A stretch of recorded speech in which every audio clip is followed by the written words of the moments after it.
Hello, everyone. My name is Liu from Pennsylvania State University. Today, I'm going to talk about Zentropy. So what Zentropy equal to Z plus entropy.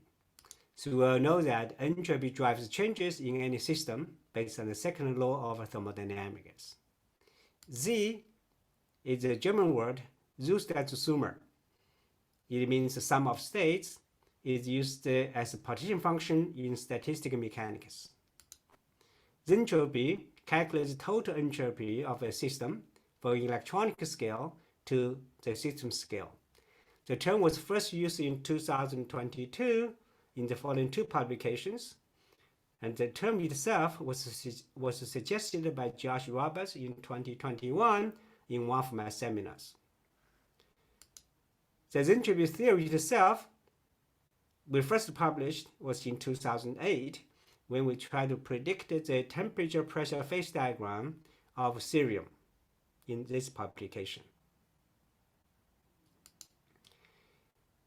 So as we talk about the statistical mechanics, we know that the partition function of a system, which is proportional, is represented by the exponential of the F divided by kBt.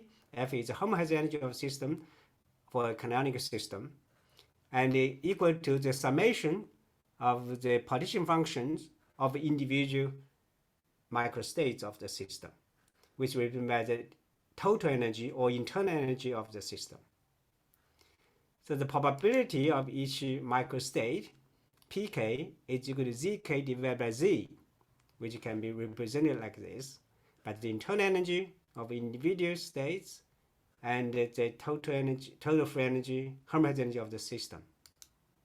So now we can calculate the total free energy of the system will be equal to the summation, the weighted sum of the internal energy of each microstate, then plus kBt, pk log pk, which is the configuration entropy we typically call of the system. Then the entropy of the system itself is minus kb, Boltzmann constant, with the summation of the pk log pk.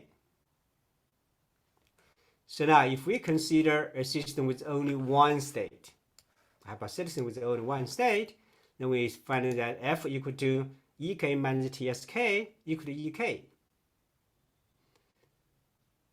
And then we find that Sk equal to 0. So what does that mean? That means in the standard statistical mechanics, each state is a pure quantum state with only one configuration, so the entropy equal to 0. So let's look at what the entropy we learn in thermodynamics. So we first learned the entropy change, ds. For a Carnot cycle, for a closed equilibrium system, we know that ds equal to dq divided by t. If the system is open, then we have the mass addition into the system. Each mass has its own partial entropy, so Si times di, it's the addition of that mass. And if this is non-equilibrium, then it will be entropy production due to the internal processes.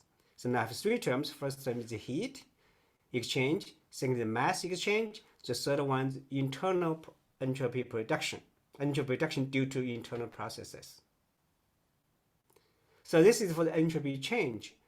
But for the absolute entropy, we know that from experiments, if we measure heat capacity, then we do the integration from 0 Kelvin to a finite temperature, we get a total entropy of the system. And also from statistical mechanics, I just showed that you actually have two representations. One is the Boltzmann representation, S equal to kb log omega. Omega is the number of configurations of the system. But this equation means that all the probability of each state is the same. But if the probability of different state configurations or the states of a system are different, then we skip a distribution S equal to kb, which is pk log pk, which is shown in the previous slide from the standard statistical mechanics. However, we also know that from quantum mechanics, based on DFT, density functional theory, we can calculate the entropy contribution from electron distribution and also phonon distribution. So we have the Fermi-Dirac statistics for electrons and we have both Einstein statistics for phonons. So now you see we have a total entropy for experiments. We have a statistical mechanics entropy, talk about the distribution of different states, and then we have a quantum one. Quantum actually you can see that these two are also similar to pk log pk, but for electron distribution probability and phonon probabilities. So let's look at density function theory because that gives the gives entropy term was not in the standard statistical mechanics. So we know that the density functional theory is really based on the ground state. It says that a ground state of a system is uniquely defined or has a unique electron density. Okay. So because it has many electrons, right? Also has phonons, you can also has atoms. You can see that actually a mixture of a pure quantum states. It's not a pure quantum, one pure quantum state, and actually a mixture of it. From the third law, we know that when temperature equals 0 Kelvin and S equals 0. Okay, so it's no entropy. However, at the finite temperature, the entropy is no longer equal to 0 because it's not a pure quantum state. So you have a electronic contribution and the phonon contribution, as I just showed before. So they're not equal to 0. Of course, same thing we can do the long ground states when you have the internal degrees of freedom of the ground state.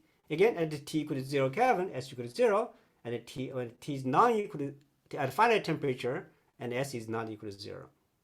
Okay. So now you see that if we're going to use the results from DFT, then we have to change our statistical mechanics because S is not equal to 0 for the states we calculate from DFT.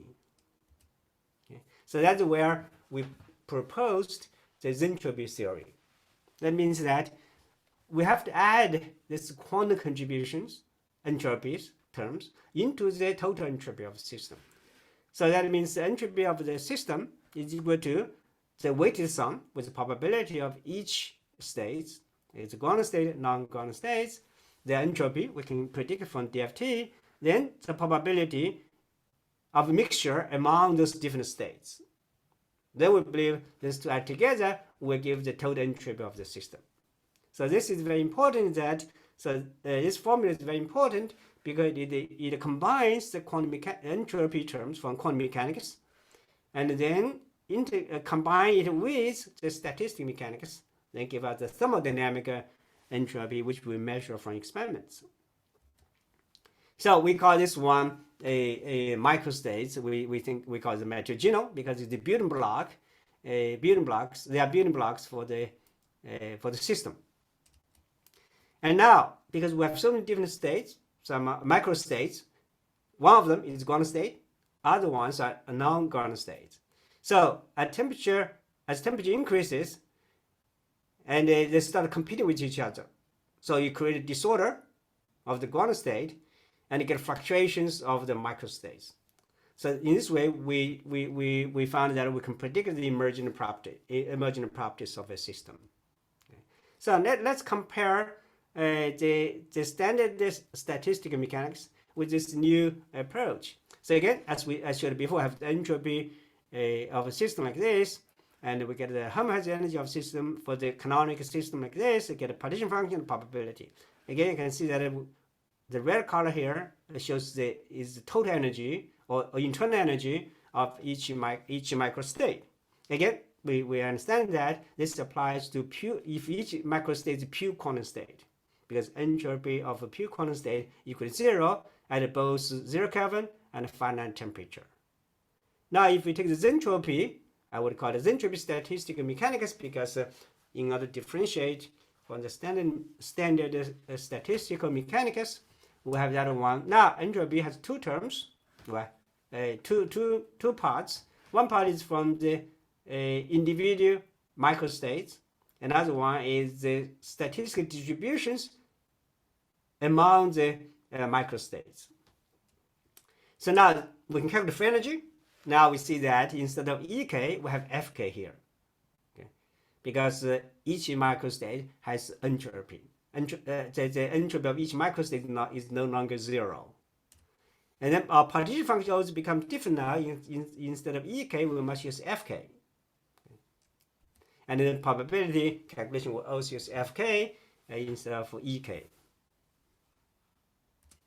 All right, so to summarize, the Zentropy, it's really talk about the different scales, basically. Okay, you have the system scale. You get different microstates in a system, and you get a mixed entropy among the different microstates. However, each microstate, when the entropy is not equal to zero, then we have to add that entropy back in the system. Okay. So this formula is we call it extensible or nested formula. For the lowest level we go with the electron, right? So we found quantum mechanics, DFT, density function theory, we can calculate the electronic contributions and the photon contributions. So that's probably the lowest scale. Then we can move up, right? Move up to higher scale. Actually, you can move to any scale, right? Because at different scales, you can add them, and then you have subsystems. Different systems can add them up again. So it's really so we can add them up and to any scale of the system, to any scale. So we have some examples I'm going to show here. Particularly, I'm going to show two examples only for the magnetic one. It's iron through platinum with IMA, which has negative thermal expansion at a certain temperature range. And yttrium niconate is we call in the community it's called strong correlated physics. And we also have papers in the process to get published. It's ferroelectric, and we have thermoelectric materials too.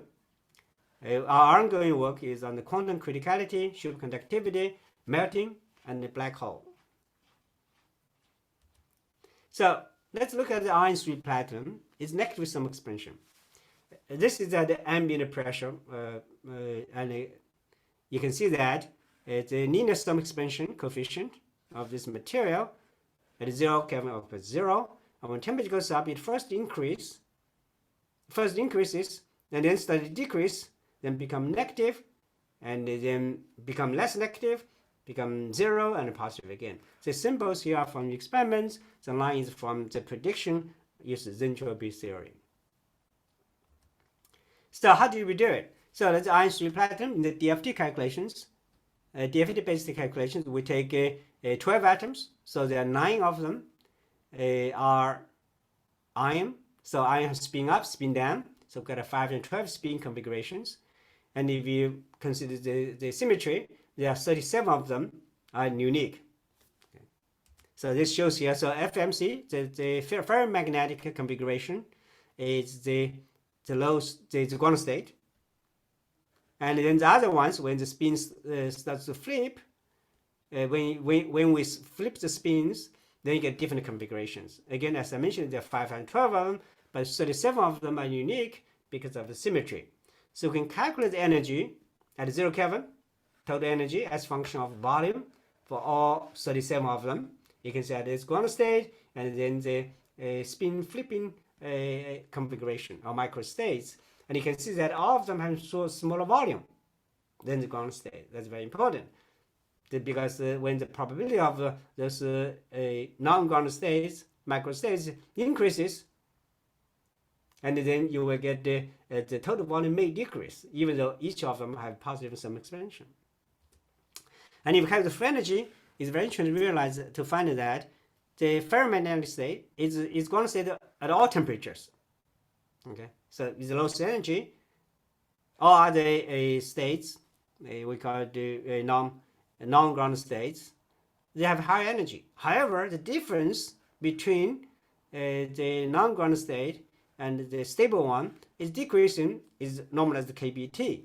Okay, that's what the probability comes from. That means the probability of those other non-stable, metastable states increases when the temperature goes up. So that we can calculate them using the partition function, Zentropy we have. We can see that at 0 Kelvin, it's 100% ferromagnetic states, but when temperature increases and it starts to decrease, and reach the 50%, then even below 20%, 15%, even lower. So even though it's stable, right, from the energy point of view, but from the Zentropy theory point of view, from the use of statistical mechanics, you find they actually decrease. So the other ones increase, okay, because the difference is smaller.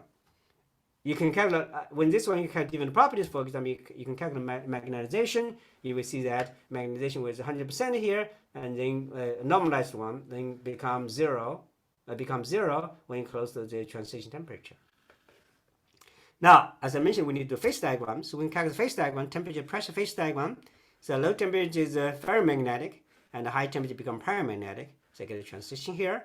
And at 0 Kelvin, you have the ferromagnetic to paramagnetic transition too. And then now if you put them together, you find it's first order transition for, and then becomes second order transition. In the middle, get a critical point. So now if we change the pressure to volume, because we want topological expansion, we get a temperature volume phase diagram. And then now this is first order transition becomes a miscibility gap. And then you have the critical point. That's the exact same critical point here. Now, if we plot the isobaric lines, this is ambient pressure, this is 3 gigapascal, 5 gigapascal, 7 gigapascal, that's when you reach the critical point.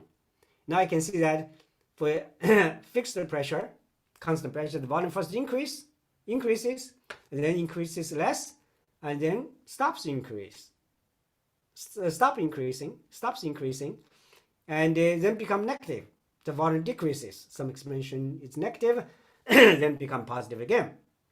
If you change the pressure, if the pressure is changed, right, increased, and you can see that they actually become wider and they become more dramatic. If you reach the critical point, we know that it diverges, so we can manage infinite. So you can see that this is completely predicted from the DFT calculations. And we know the reason it becomes this, it changes like this is because the metastable microstates, they have a smaller volume. Okay, when they replace significantly amount of the ground state, the ferromagnetic state, the total volume may decrease. Not may decrease, actually decreases here. Okay, now we see this one, so you can minus infinity. But you see, this is negative slope, right? The first order transition is the two-phase equilibrium is negative. But if you take positive, that's where we start first. It's serum. You see the temperature pressure is positive here. Then you see that if you change the temperature volume phase diagram, you see you get miscibility gap, you get experiment days where we reproduce. Now you see that the volume normal increase, then start increase more, then becomes infinite at the critical pressure, which is 2.25 gigapascal. Okay. And then see if you increase the pressure further, right? And then just move a little bit away, but still have this dramatic anomaly or emergent behavior of the system. So now you can see some experiment that the critical point is positive, infinite. Okay, some extent diverges positively.